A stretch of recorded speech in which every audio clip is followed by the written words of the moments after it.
paz do Senhor, sejam muito bem-vindos ao Equipar, aqui da Igreja de Deus em Brasília. Meu nome é Daniele e nós estamos na nossa aula número 3 e hoje iremos falar sobre como evangelizar qualquer pessoa, inclusive as crianças. E para começar sobre esse assunto, nós iremos falar de duas coisas muito importantes na hora de evangelizar: a mensagem e o método. Duas coisas importantes: a mensagem e o método. A mensagem é o que falar e o método, como falar. Essas duas coisas são importantes, sendo que uma é mais importante do que a outra. Você pode imaginar? Sim, a mensagem. A mensagem é mais importante do que o método. O que falar? O que transmitir quando vamos evangelizar uma criança? A nossa mensagem, como vocês vão ver agora nesse nosso primeiro slide, a nossa mensagem ela é uma mensagem bíblica. A nossa mensagem ela está na Bíblia. Por quê? A Bíblia ela é a palavra de Deus. A Bíblia ela é a verdade absoluta, ela não muda. Lá em Romanos 12, 2, o apóstolo Paulo fala para não nos conformarmos com este mundo, não tomarmos a forma deste mundo. Por quê? Porque esta forma, a forma deste mundo está em constante mudança, sendo que ele fala para que nós venhamos a nos transformar pela renovação do nosso entendimento. Essa metanoia, ela acontece a partir da leitura da palavra de Deus, do entendimento. E outra coisa importante, porque nós utilizamos a Bíblia, essa verdade absoluta, porque ela nos aponta o caminho da redenção. Então, a nossa mensagem, ela tem esse poder de transformar, porque ela é uma mensagem bíblica. E eu gostaria já de falar com vocês também outra coisa importante, e aí dizendo sobre Jesus. O próprio Jesus, nos contou uma parábola que está lá em Mateus 6, a partir do versículo 24 ao 27. E ele fala sobre dois construtores. Sim, dois construtores. Esses construtores construíram uma casa. Os dois investiram seu tempo, investiram seus recursos, investiram seu trabalho na construção daquela casa. Os dois trabalharam, cada um construiu a sua casa. Só que Jesus fala que veio as tempestades, veio uma grande tempestade e uma daquelas construções foi abaixo, desmoronou completamente. E aí ele diz que o problema de ter desmoronado estava exatamente na base, no alicerce. Um daqueles construtores construiu a sua casa, edificou a sua casa sobre a areia. E o outro construtor edificou a sua casa sobre a rocha. E contextualizando esta parábola de Jesus, nós podemos contextualizar dizendo que a rocha é a palavra de Deus, o próprio Jesus, porque ele é o verbo vivo, sim. Então, aquele que construiu a sua casa sobre os alicerces firmes, as bases firmes da palavra de Deus, viu o seu edifício permanecer. Já o segundo construtor, que construiu numa base que não tem firmeza, uma base que toma várias formas, porque não é uma base sólida, é areia, contextualizando para os nossos dias, um trabalho infantil que se baseia somente no entretenimento de crianças, somente nas brincadeiras, somente em tomar aquele tempo da criança enquanto os pais da criança estão lá cultuando a Deus no templo, no culto dos adultos. Esse trabalho, ele é um trabalho que não tem a base certa, não está construído sobre a rocha, sim sobre a areia. E quando aquela criança começa a crescer, ela logo se desvia e aquele ministro vê todo o seu esforço desmoronar. Por quê? Porque a sua base, ela estava uma base que não iria sustentar. Então, a nossa base, primeiramente, você tem que ter isso na sua mente para o seu ministério com crianças, como professor de crianças. A sua base é a Bíblia, porque ela é a palavra de Deus. Agora, o que nós precisamos falar para a criança? A Bíblia é muito grande, a Bíblia tem 66 livros. Mais de 40, aproximadamente 40 autores escreveram a Bíblia e você percebe uma unicidade entre eles. Você percebe que os assuntos, eles não se contrapõem, pelo contrário, se complementam, se completam, se confirmam. Então, a Bíblia ela é muito grande, mas a Bíblia tem uma história. A Bíblia tem uma história de pano de fundo. Toda a Bíblia é o plano da redenção da humanidade, é o plano da salvação do homem. Sim, está contido em toda a Bíblia, mas a Bíblia é um livro, como eu disse, muito grande. E como passar toda a Bíblia para uma criança? Às vezes uma criança de 4 anos, de 5, 6 anos, certamente ela não vai absorver tudo isso. Ou então ela vai ficar com conteúdo na sua mente. Vai saber muitas historinhas, mas o principal talvez você não consiga imprimir na mente daquela criança, no coração daquela criança. E o que é o principal? Eu disse a vocês que toda a Bíblia contém o plano da redenção, aponta para a redenção e é o Evangelho. Mas também o Evangelho é uma verdade muito específica e essa verdade nós podemos encontrá-la lá nos 4 primeiros livros do Novo Testamento: Mateus, Marcos, Lucas e João. Está ali as verdades fundamentais do Evangelho, as boas notícias do Evangelho. Mas também não são os 4 livros as verdades fundamentais. Então, o que seriam as verdades fundamentais? O que é fundamental, indispensável para que você transmita para qualquer pessoa, inclusive para as crianças, na hora de expor o plano de salvação? São 4 verdades. Você já gravou isso, não é mesmo? E vamos para a primeira verdade. A primeira verdade que você precisa comunicar é quem é Deus. A segunda verdade é quem nós somos. Quem nós somos, como nós somos. A terceira verdade, o que Deus fez por nós. A quarta verdade, qual a nossa decisão diante daquilo que Deus fez por nós. E aqui eu quero falar dizer uma frase que diz assim, ó: toda conversão genuína se dá com o entendimento da mensagem da salvação. Toda conversão genuína se dá com o entendimento, a mente envolvida, da mensagem da salvação. Primeiramente, nós entendemos com a nossa mente, aquilo passa para o nosso coração. E aí, nós tomamos a nossa decisão. Para a criança tomar a sua decisão, é necessário que ela entenda a mensagem da salvação que está contida nessas 4 verdades fundamentais. E hoje nós iremos falar sobre cada uma dessas verdades. Vamos falar um pouco sobre a primeira verdade de quem é Deus. Vamos falar também quem nós somos, como nós somos. Vamos falar sobre o que Deus fez por nós e também da nossa decisão, o que Deus espera dos homens, depois de Ele revelar o seu amor e revelar a sua provisão para a nossa salvação. Então vamos começar? A primeira verdade: quem é Deus? Quem é Deus para você? É interessante que sempre quando você for evangelizar uma pessoa, você começar por Deus, respondendo essa pergunta, quem é Deus? Demonstrando Deus. Por quê?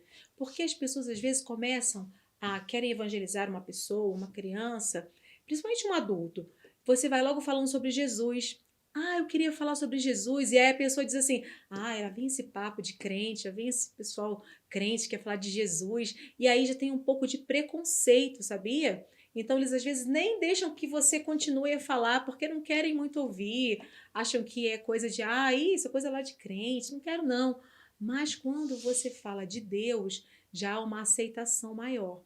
Então, sempre quando você for evangelizar alguém, e você agora vai conhecer essas verdades fundamentais, vai treinar elas em casa, estudar sobre elas, você vai começar falando sobre a primeira verdade, quem é Deus. E a primeira coisa que você deve dizer sobre Deus é que Deus é o Criador. Deus criou todas as coisas. Deus criou tudo que você vê, criação de Deus. A Bíblia fala lá no Salmo 119, no Salmo 19, no versículo 1, ele diz assim, ó, que os céus declaram a glória de Deus e a terra anuncia as obras das suas mãos. Quando nós olhamos para o sol, quando nós olhamos para o mar, quando nós olhamos para a diversidade da natureza, dos seres vivos criados, nós começamos a enxergar que há um Deus poderoso, que há alguém que criou tudo isso. E a Bíblia vai dizer que esse Deus criou do nada. E esse atributo de Deus, essa qualidade, esse atributo de Deus, que é ser criador, revela também outros atributos de Deus que são decorrentes desse. Quando você observa a criação e a grandeza da criação, você começa a ver quão grande é o nosso Deus. O tamanho de Deus nós não conseguimos mensurar. A Bíblia fala que Deus dá nome às estrelas. E quando nós observamos as coisas criadas, não é? A gente fica maravilhado com a complexidade e com a beleza, com as tonalidades, com as cores, como se completam, com, com o motivo de cada coisa e como acontece o nascimento, o crescimento. E a gente fica maravilhado com o Deus Criador. Vemos que Ele é um Deus muito poderoso. Daí você consegue também enxergar que Deus é um Deus poderoso, Deus Criador, Ele tem um grande poder, Ele é todo poderoso. Então, assim, quando nós olhamos para esse primeiro atributo, Deus é o Criador, nós podemos também observar por simples observação da natureza, nós podemos atestar que o nosso Deus é grande, o nosso Deus é poderoso, o nosso Deus é sábio. Hoje em dia, nós já temos cientistas que têm instrumentos que conseguem observar as coisas micro da natureza, né? Tanto as folhas, a composição, nosso próprio organismo, eles já conseguem observar lá as cadeias proteicas, aminoácidos e fita DNA. E a gente fica maravilhado das funções do nosso corpo. E quando esses cientistas começam a observar por dentro, eles ficam extasiados.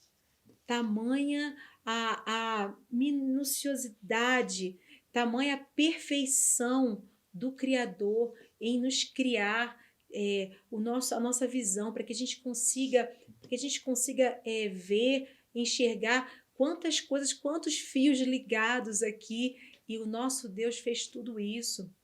Nós podemos observar também na criação o local onde nós estamos. Nós estamos numa bola suspensa no espaço.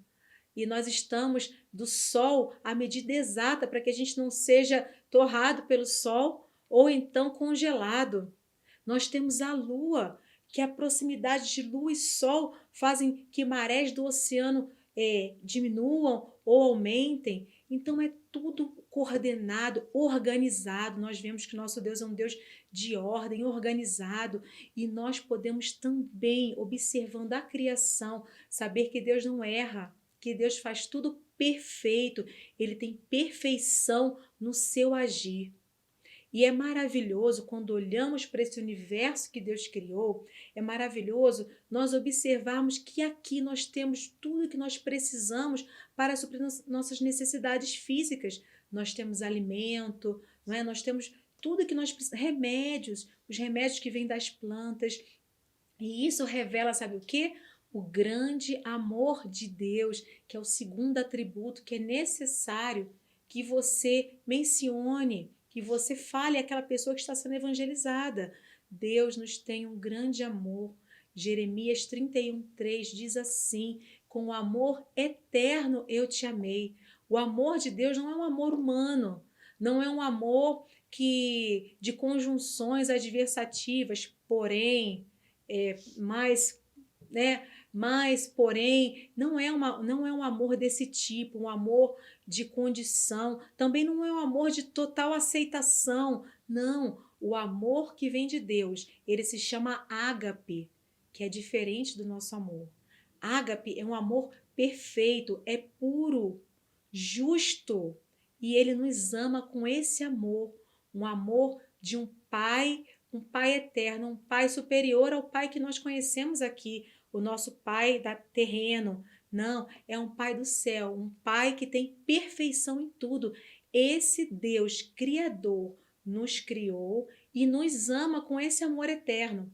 Lá em João 3,16, a primeira parte fala assim, ó, porque Deus amou o mundo de tal maneira, o amor de Deus de tal maneira, inexplicável, porque Deus nos ama, Ele nos criou e Ele nos ama. Esse Deus forte e poderoso nos ama. E esse Deus que nos ama com esse amor puro, e é um amor também santo, a terceira característica de Deus, terceiro atributo que é necessário você ter em mente. Deus é santo, Deus é totalmente puro.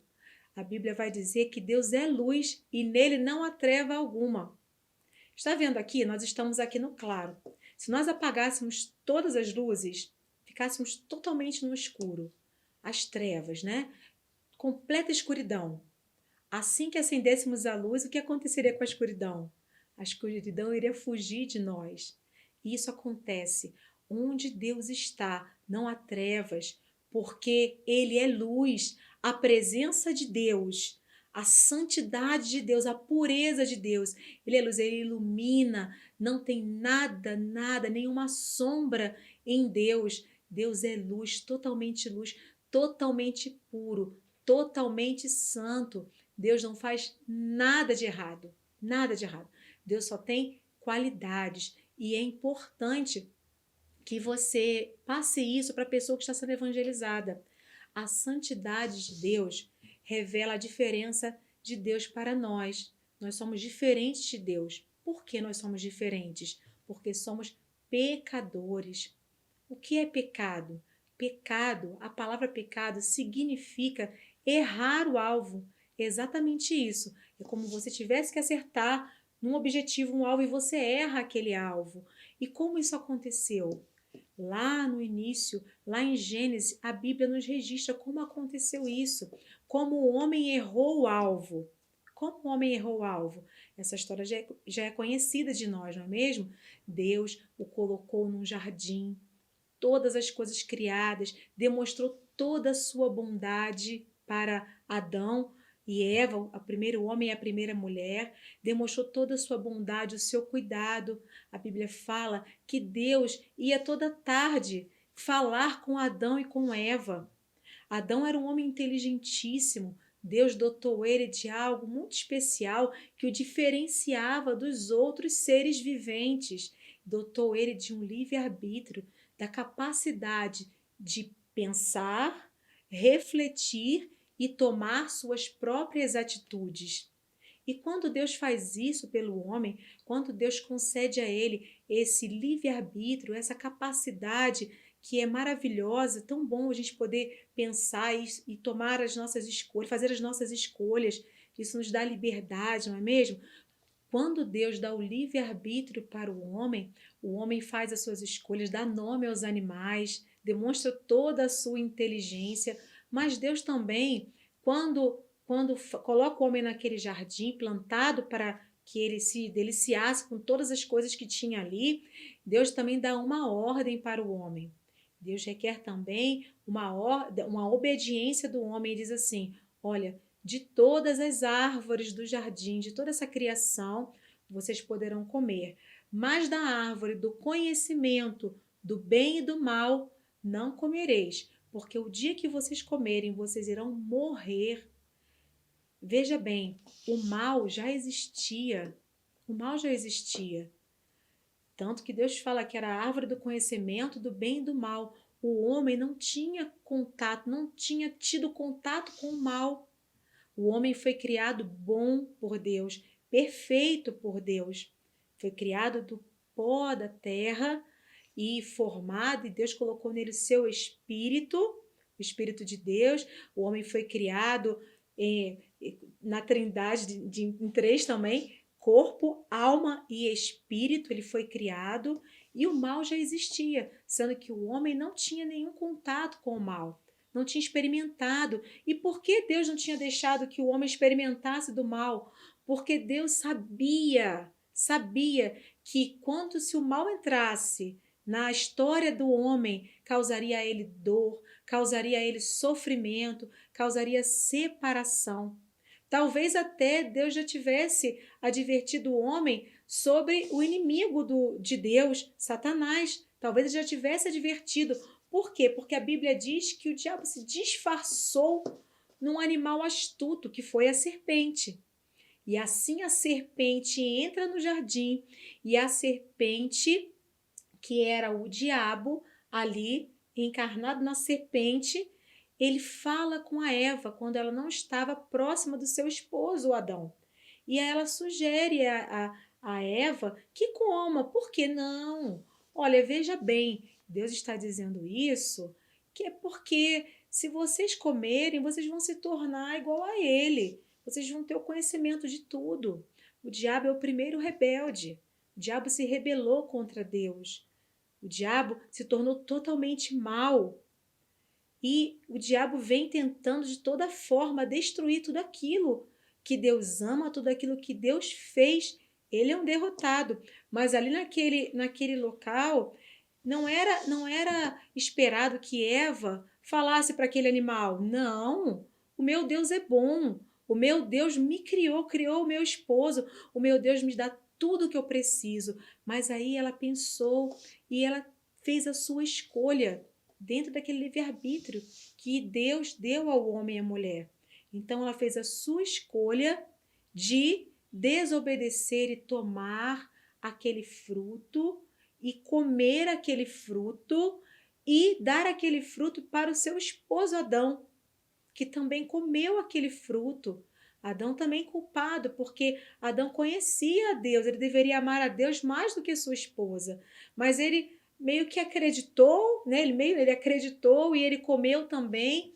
E parece algo banal, poxa, mas uma desobediência, comer um fruto. Você conta às vezes essa história, a pessoa, pô, por causa de um fruto, hoje em dia acontece coisa tão pior, mas a comer aquele fruto, aquela desobediência no jardim, demonstrava ali que o homem preferiu seguir a voz da rebelião, seguir com Satanás, do que confiar no que Deus estava ali dando para eles. Então foi algo muito grave. E depois que o pecado entrou no mundo, quando o homem produziu, né, o pecado na sua experiência, muitas coisas ruins aconteceram. Primeiro, a consciência culposa do homem. O homem começou a ter a consciência de que ele estava nu, a consciência do erro, e ele se esconde. Ele se esconde e Deus procura por ele e ele está escondido. Onde estás, Adão? Deus sabia. Deus sabia. E aí ele se apresenta e acontece aqueles juízos de Deus ali. Deus dá o juízo para a serpente, para Eva. A mulher teria os filhos com dores, e ali também já naquele princípio, lá ali no início, Deus já fala que da semente da mulher nasceria um que esmagaria a cabeça da serpente, a cabeça do diabo. E ali já nós vemos já o plano da redenção, porque Deus não é pego de surpresa. Deus não é pego de surpresa porque ele é onisciente. Então, naquele início, nós já vemos a destruição. A Bíblia falou que a terra ficou sujeita à maldição por causa do pecado. Os animais certamente eram mansos, e aí eles passam a toda aquela agressividade. A Bíblia fala também que o homem com suor, né? Deus falando para o homem que com o suor do seu rosto você iria ganhar o seu pão, você iria ter que trabalhar agora e com muito suor conseguir o seu alimento. E por fim, né, um dos maiores temores de todo homem e mulher nessa terra, principalmente os que não conhecem a Deus, que é a morte física e algo também terrível, a separação de Deus. Aquele casal foi castigado, sendo expulsos do jardim. Deus ali sacrificou um animal, cobriu a vergonha do homem, já fez uma provisão para o homem, e eles saíram daquele jardim. E daí você vai vendo o desenrolar daquela história do pecado, do que causou o pecado na vida de Adão e Eva, de sua família. A partir daquele momento, além das dores para ter seus filhos, acontece o primeiro homicídio, quando os filhos vão crescendo, acontece o primeiro homicídio, a família de Caim, a descendência de Caim, da família de Caim vem Lameque mais à frente, um homem que a Bíblia descreve é o primeiro bígamo da história, tem 2 mulheres e a Bíblia registra que ele mata por qualquer motivo. E só muito tempo depois, 130, Adão com 130 anos, ele vai ter Sete. E Sete começa uma descendência que começa a buscar a Deus novamente. Começa a buscar a Deus novamente, porque os planos de Deus eles não podem ser frustrados. Mas essa natureza, lá em Romanos 5:12, vamos ler juntos. Essa natureza, ela acompanhou o nosso primeiro pai e todos aqueles que nasceram após ele. Diz assim, ó, 5:12, Romanos 5:12. Portanto, da mesma forma como o pecado entrou no mundo por um homem e pelo pecado a morte, assim também a morte veio a todos os homens, porque todos pecaram. Uma prova disso é que ninguém nasce e não morre. Todos nós nascemos e se o Senhor não vier nos buscar antes que os que estiverem vivos, nós também iremos experimentar a morte física. E professores, crianças também morrem. E daí nós podemos ver que crianças também são pecadoras. Essa natureza pecaminosa, não é claro que essa natureza ela vai vir com a consciência, ela vai ser revelada com a consciência, porque a criança vai entender que peca e aí ela vai poder buscar um Salvador, mas ela já nasce com todo esse potencial. Então é necessário que a gente conte essa verdade para a criança, que ela é uma pecadora por natureza. E se você for falar com a criança, certamente as crianças têm muita facilidade disso, de reconhecer que erram o alvo, que pecam. Elas reconhecem que desobedecem, elas reconhecem que elas deveriam agir de uma forma, de uma conduta aprovável pelos seus pais, às vezes elas já agem de forma contrária. Elas têm inveja, crianças muito pequenas, vocês veem com sentimento de inveja, sentimento de posse, de tudo é meu, de não querer dividir as coisas. E isso vem da nossa natureza pecaminosa. E sabe o que acontece? A cada ano da criança, a cada ano que se passa na vida da criança, vai ficando mais difícil que ela mude, que ela reconheça o Senhor Jesus como seu Salvador, porque a criança está na fase ideal para receber a mensagem. As crianças são sinceras, as crianças não dissimulam como os adultos dissimulam, as crianças são sinceras, as crianças, elas são humildes, e não humilde, o sentido da palavra humilde que eu quero falar aqui é aquela pessoa que tem consciência de que não sabe algo e ela age de acordo com isso. Ela se coloca diante de uma informação que um adulto, um professor, um pai, a mãe oferece para ela, ela se coloca com humildade. Ela ouve e ela é crédula, ela crê naquela mensagem, principalmente se vier do professor dela, se vier do pai, da mãe, de um parente próximo, de alguém que a ame, que cuide dela, ela recebe essa mensagem. E é tão importante que as crianças recebam essa mensagem ainda na sua tenra idade, porque o pecado ele é terrível. E ele vai agindo na vida da pessoa, endurecendo o seu coração a cada ano que passa. Você deve ter crianças perto de você, na sua classe, na sua família, e você pode atestar isso, observar isso. Uma criança que não tem nenhum entendimento, não tem ninguém que a ensine, você vai vendo como ela vai crescendo. Você começa a observar que aquela criança que não recebeu nenhum ensinamento bíblico, que não tem um pai, uma mãe, alguém para ensinar o caminho da palavra de Deus, o caminho de Deus para ela, você começa a observar que com o tempo, ainda em pequena idade, 5, 6 anos ou até menos, aquela criança começa a proferir palavras de ofensa, palavrões, começa a ouvir músicas e a se portar de forma sensual, ainda tão pequeno, de forma que destrói a integridade dela, daquela criança ainda tão pequena. São os malefícios do pecado na vida do homem. E assim ele vai se afundando cada vez mais.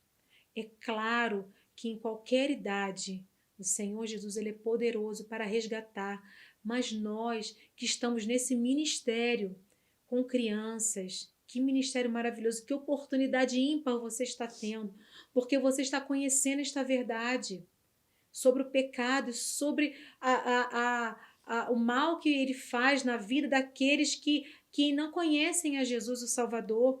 Então você pode, ainda pequeno, levar uma criança a conhecer aquele que pode salvá-la, perdoar os seus pecados, transformar a sua vida, e isso é muito maravilhoso.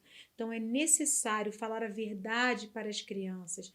Claro que você vai utilizar o método certo. São crianças. Nós não queremos que ela fique com medo e nunca mais volte na igreja. Não, não é isso. Mas nós queremos dizer a verdade para as crianças, a verdade sobre a nossa natureza, a verdade sobre a gravidade da ofensa que é o pecado, essa rebelião.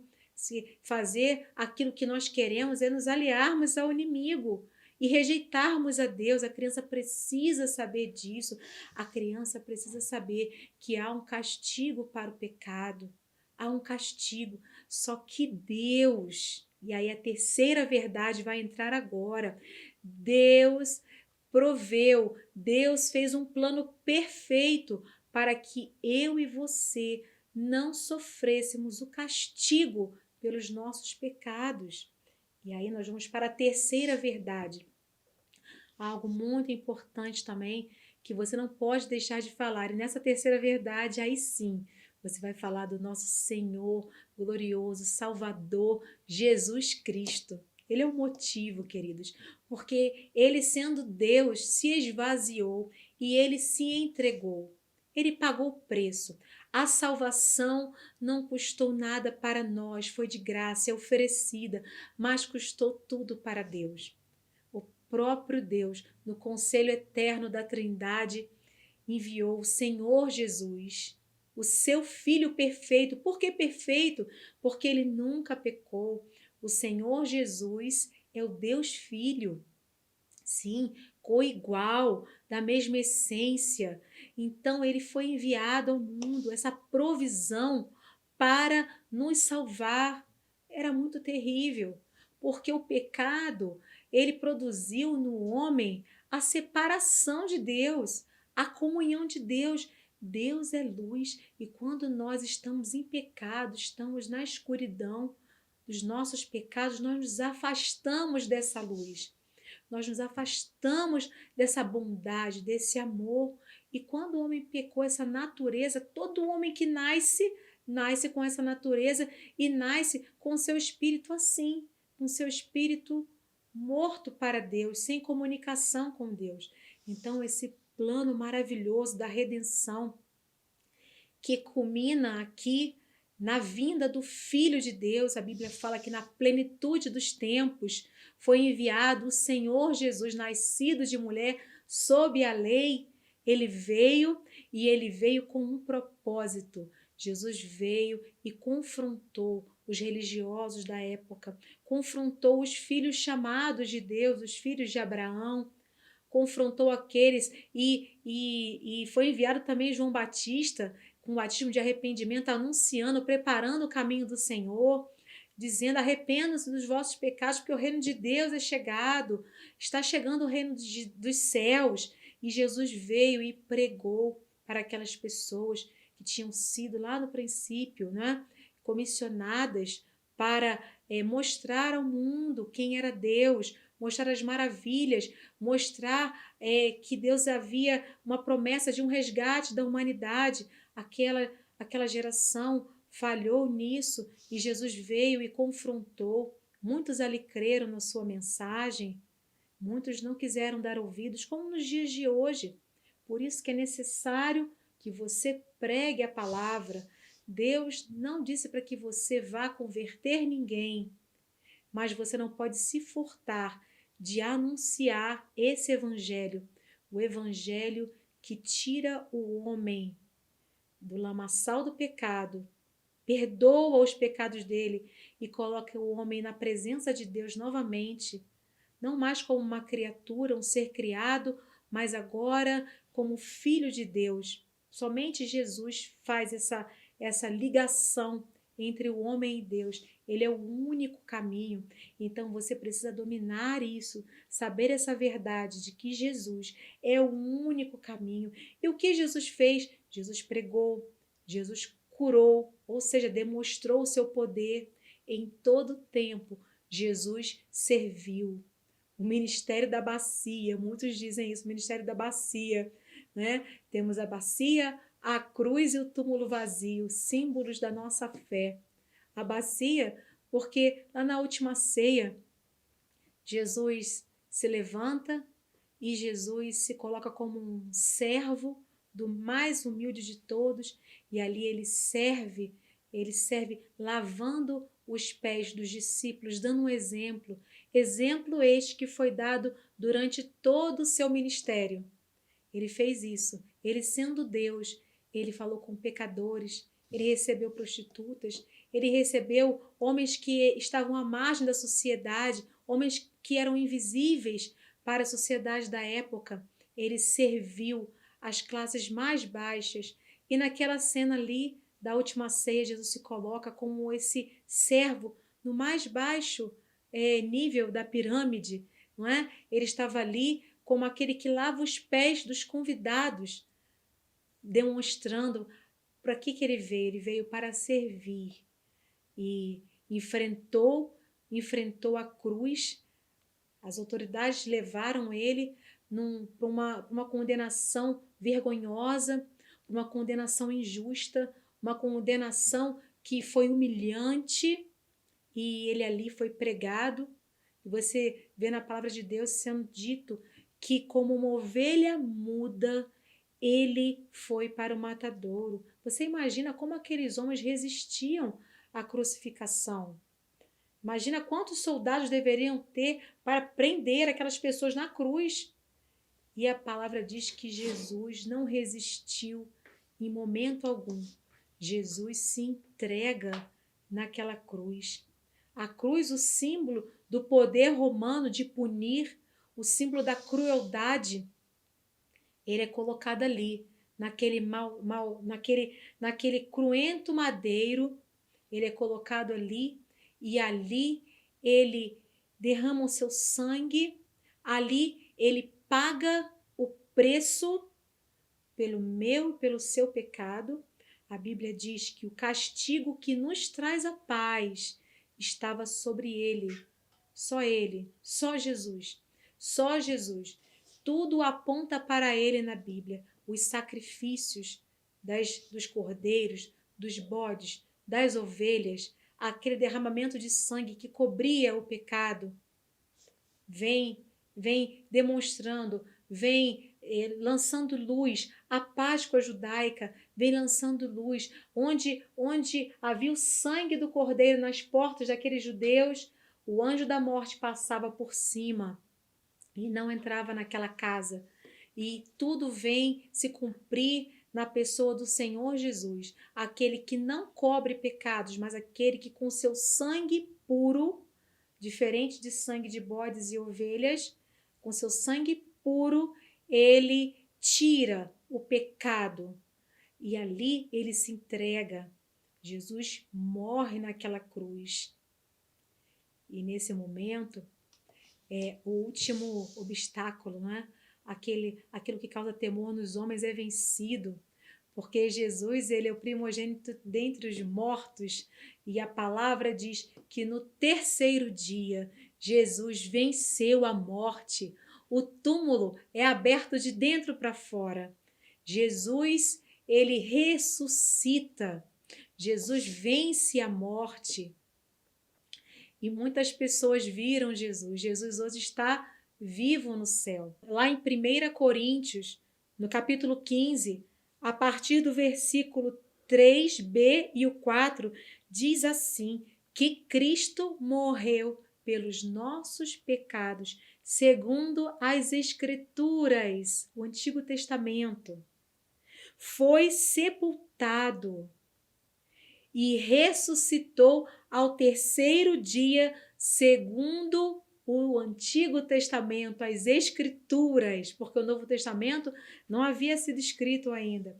Então, segundo aquilo que os antepassados haviam dito, segundo aquilo que estava registrado na palavra de Deus, Jesus ressuscitou, ele venceu a morte, ele é o nosso Salvador. Jesus cumpriu todo o requisito para satisfazer a justiça de Deus. O preço foi pago, o preço pelo pecado foi pago com a morte do nosso glorioso Jesus. E agora nós passamos para a quarta verdade fundamental. Quando você expõe isso para o adulto, o jovem ou a criança, você tem que oferecer isso a ele. Depois de ele conhecer quem é Deus, depois ele descobrir quem ele é, a verdade de quem nós não somos bons. Algumas pessoas pensam assim, o corpo é mau, mas o espírito é bom. Então, assim que o homem morre, o espírito é liberto. Não, há uma condenação para o espírito. A alma, ela é imortal. Então, há uma condenação, vida ou morte eterna.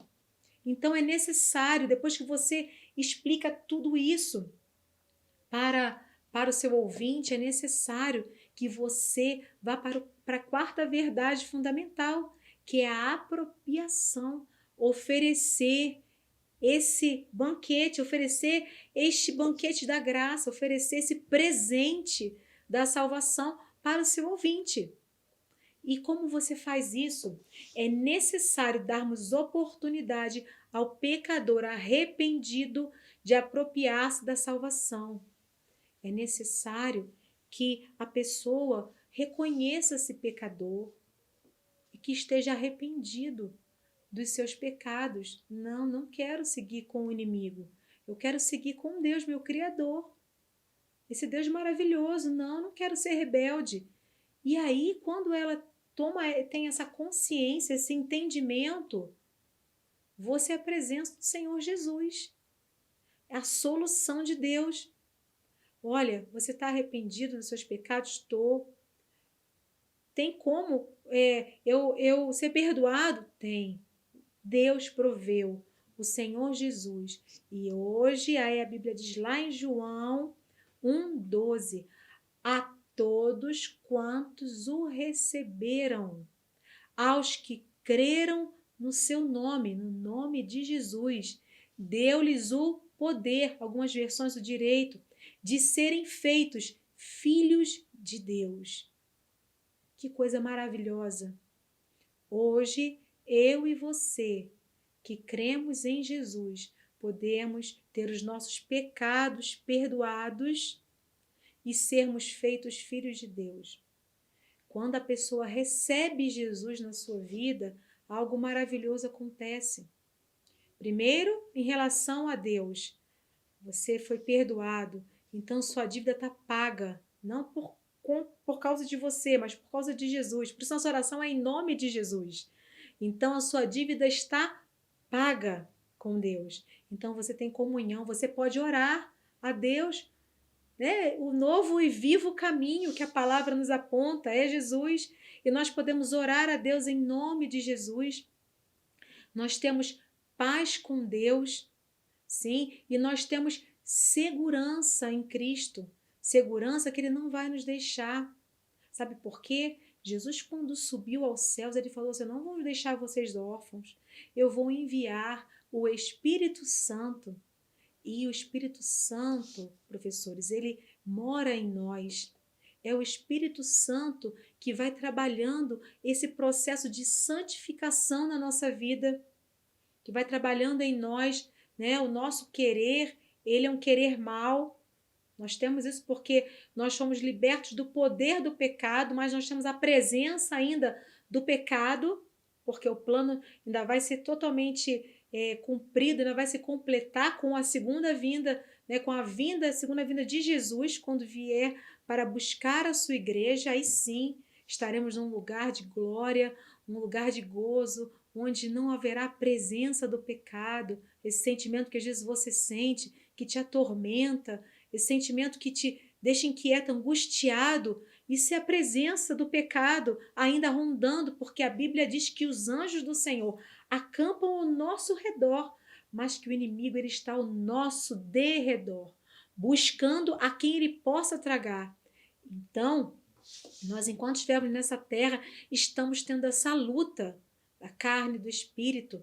E quanto mais nós nos aproximamos de Deus, através da sua palavra, através de orarmos e falarmos com Ele, através de boas companhias também, quanto mais nos aproximamos dele, o Espírito Santo vai crescendo dentro de nós, vai tomando a nossa mente, o nosso corpo, as nossas intenções, e você vai vendo a mudança na vida daquele que recebe a Jesus como Salvador. Não só o adulto, mas como é lindo quando nós vemos a mudança na vida das crianças. Crianças que recebem o Senhor Jesus e quando pecam, porque nós pecamos, nós sabemos disso. Quando pecam, elas sentem tristeza de terem feito errado o alvo novamente.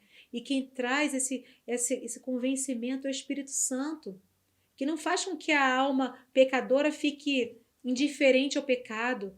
O cristão, quando ele peca, a criança, quando ela peca, ela sente arrependimento e ela quer logo confessar, ela quer pedir desculpa. É tão lindo você ver uma criança que está sendo trabalhada pelo Espírito Santo. E isso acontece, irmãos. Isso é muito maravilhoso. Então, esse convite que você faz à pessoa também, ele é um convite que tem 4 características. Ele é claro, ele é curto, ele é pessoal e ele é bíblico. Você sempre utiliza um versículo. Eu te faço essa sugestão de usar João 1,12, que é um versículo de condição e promessa, para você entrar nesse assunto. Não é? A todos, a palavra do Senhor diz que a todos quanto receberam, aos que creram no seu nome, deu-lhes o poder de serem feitos filhos de Deus. E aí você pergunta, e você? Você entendeu essa mensagem? Você quer receber o Senhor Jesus na sua vida como seu único Salvador, aquele que pode perdoar os seus pecados? Você quer tomar essa decisão? E aí você leva a pessoa à decisão. Porque depois de ouvir essa mensagem, pode haver pessoas que continuem indiferentes. Pode ser que Deus dê outra oportunidade, ou não. Nós não sabemos, mas nós precisamos anunciar as boas novas do Evangelho e precisamos oferecer para que a pessoa possa se apropriar. É a mesma coisa, eu estar comendo aqui um doce muito gostoso e falar, nossa, olha, esse pavê de chocolate aqui é demais. Esse pavê aqui, nossa, é tão bom. Tem 3 camadas aqui, uma de leite condensado, essa aqui ó, é chocolate branco, essa é chocolate meio amargo, está, olha que delícia. E a pessoa está ali olhando, entendeu tudo isso, mas aí você não fala, quer um pedacinho? Não é? Quer experimentar? É a mesma coisa. Nós precisamos proclamar esse evangelho, anunciar esse evangelho e precisamos dar a oportunidade do pecador, né, querer a Jesus na sua vida. Essas são as verdades fundamentais. Mais à frente, nós podemos também, quando estivermos falando com as crianças, nós vamos falar de uma quinta situação também, que seria o crescimento da criança, né? Que seria que agora que ela nasceu na família de Deus, é necessário que ela venha crescer. E como ela faz isso? Ela faz isso lendo a Bíblia e obedecendo a Bíblia, porque Deus fala conosco que precisamos obedecer, orando a Deus, falando com Deus também dos seus problemas, dos seus dilemas. Criança tem problemas. Hoje em dia, nós vemos muitas crianças pequenas com depressão, se sentindo rejeitadas, crianças que não têm atenção dos pais dentro de casa, crianças sofrendo abusos gravíssimos. Nós vemos a cada minuto as notícias na televisão. Então, crianças que estão sofrendo as consequências dos pecados dos pais, dos seus próprios pecados. Então, essas crianças precisam conhecer a verdade, o quanto antes. E precisam orar a Deus. E para orar a Deus, elas precisam conhecer esse Deus. E em terceiro lugar, também, para o crescimento da criança, ela ir à igreja. Estar lá na igreja, ouvindo o seu pastor ministrar, ouvindo a palavra preparada. O pastor pega essa palavra e não só lê uma narrativa bíblica, que muitos professores de criança fazem, contam histórias, narrativas bíblicas para as crianças. O pastor pega essa mensagem, essa narrativa bíblica e transforma em uma lição e faz aplicação nos corações daquelas pessoas presentes. Você foi chamado para pastorear o coração das crianças. Toda a igreja, os pais, você, professor, foi chamado para pastorear o coração da criança na preparação dessa história bíblica, transformando ela numa lição. Você vai fazer isso. E eu quero terminar aqui com esse nosso último slide e vou ler com você aqui uma frase do Charles Spurgeon, conhecido como príncipe dos pregadores. E ele diz assim: as crianças precisam do evangelho. O evangelho todo, o evangelho inalterado. Elas devem tê-lo e, se forem ensinadas acerca do Espírito de Deus, serão capazes de recebê-lo tanto quanto pessoas maduras. Ensine os pequeninos que Jesus morreu, o justo pelos injustos, para nos levar a Deus. Essa mensagem é uma mensagem clara, é uma mensagem que de fácil entendimento. E nosso próximo vídeo nós iremos estar tratando sobre esse segundo ponto. Falamos sobre a mensagem hoje e tanta coisa aí para que você possa estar pensando, lendo. Eu te indico a leitura da Bíblia, Evangelho de João, o início lá de Gênesis também. Indico também alguns livros, né, como esse Ganhe Crianças para Jesus, o Super 5. Esse livro é maravilhoso, ele fala aqui, eu até marquei, dos benefícios da salvação, né? Benefício, salvação, beneficiado a criança. Benefício, mudança de vida. Beneficiado, a família da criança. Olha que maravilha. Benefício, a fé fortalecida. Beneficiado, a igreja local. Que maravilha. Benefício, economia. Quem se beneficia? O país. Uma criança que desde pequena segue a palavra de Deus, ela busca ser correta, trabalhadora, honesta. O país vê essa mudança. Olha que maravilha. E em último, benefício, a expansão do reino de Deus. E quem se beneficia? O mundo. Imagina quantos missionários nós podemos, né, agora desde pequeno já ganhando essas crianças para Jesus, quantos missionários, né, podem se levantar, Deus pode levantar, organizando as suas vidas para isso. Então, eu indico esse livro aqui do Natanael Cardoso Negrão, Super 5, indico Apacenta Meus Cordeiros, também da editora PEC, um livro maravilhoso que vai falar das verdades fundamentais, vai falar do programa para você trabalhar com as crianças, que é muito importante. E também indico esse livro aqui, que é do fundador da PEC, o Gessé Overholtzer, é o Mr. O, conhecido Mr. O. Doutrina da Redenção, uma base doutrinária para os ministros de criança. Ele é um livro fino, é um livro de poucas páginas, mas é um livro de vários tópicos e muitas referências. Então é um livro bom para você lê-lo com sua Bíblia ao lado, para que você vá consultando. E às vezes o capítulo primeiro você fica ali, 2 dias para entender, digerir, estudar. É muito importante que você, professor, tenha bons livros na sua biblioteca e principalmente a Bíblia. Então, nós vamos nos ver agora na nossa próxima aula de número 4, onde falaremos sobre métodos. Até lá, a paz do Senhor.